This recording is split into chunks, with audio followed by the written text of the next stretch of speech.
I'm going to review Batman Dead End. So, I never review fan films, like, ever. And I'm not really, like, a huge fan of them or anything like that. But Batman Dead End, in the 2003 Comic-Con, was massive. Like, people were talking about it. We were like, this is the best Batman thing ever. Like, people, like, literally, Kevin Smith's quote was, possibly the truest, best Batman movie ever made. And Alex Ross says, Batman the way I've always wanted to see him. Like, that is literally, people were saying this. And so, you know, I'm not at Comic-Con 2003, I'm at home, and I'm like, this sounds amazing. I'm seeing pictures, and it looks so cool. And I'm just, like, so happy to hopefully see it.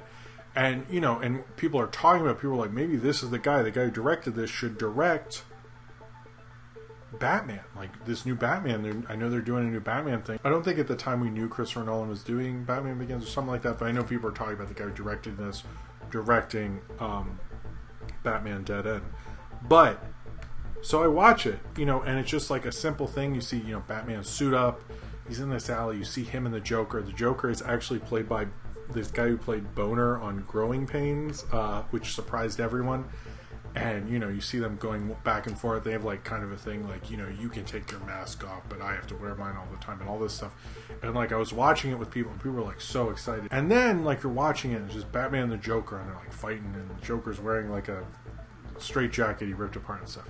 And it's, like, so cool, and you're watching it. And then Batman's wearing the gray suit. It's, like, so cool. You never see Batman, like, in the costume, like, the gray suit and all that stuff. It feels like more like the comic book Batman, you know? And then suddenly, him and Joker are fighting. I just want to, and the Joker shots are cool. And then Joker flies up in the air, and then you see Alien from the Alien movies, and then you see Predator, and you're like, what the fuck? This is not the Batman I wanted to see. And suddenly, Batman is fighting a Predator and an alien. And there's like the fight. I remember the moment I saw this, it was so disappointing. And everyone I know who wanted to see it were disappointed because it just looked like sort of fandom bullshit to me at the time. It was like, of course it's Alien vs. Predator. Of course it's Batman vs. Alien vs. Predator. You're the coolest Batman I've seen in a while, and then you're gonna fucking fight Batman, this alien Predator. Cool comic book fandom. You killed this.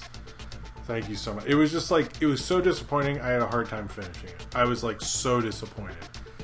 Rewatching it now, and it's been obviously a long time, and I haven't watched it since I saw it and was like utterly disappointed. Because no one, by the way, said, they were just like, this is the best. You heard this was Batman. This is a great Batman short. You talk about the great detective stories of Batman, animated series. You hype all that up. And no one said, by the way, Alien and Predator show up, and then it becomes like sort of this fan film thing.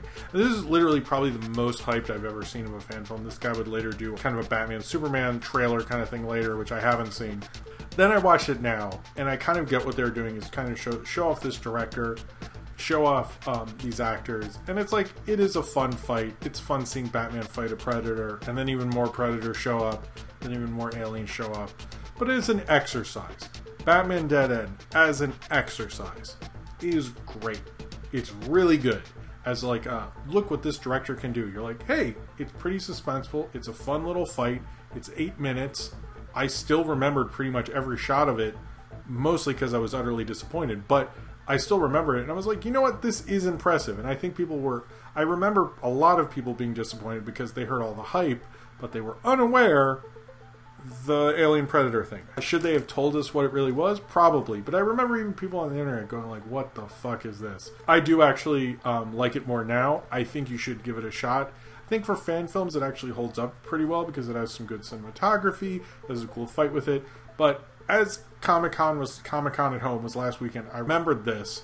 And I remembered how big of a deal it was. And I also remembered how utterly heartbroken I was to finally see a cool Batman short and just have it come out like this. But I think we were all too hard on it. It is actually pretty cool. I don't think it is like the best version of Batman. I do think like the fights and stuff are some of the best Batman stuff in terms of that costume, and I would like to see that costume, are pretty cool. But seeing it twist in such a way was just... that sort of hurt. that sort of hurt. But I've gotten over it, but I just remember that crushing disappointment to be like, oh, cool, it's Alien and Predator. Alright, so,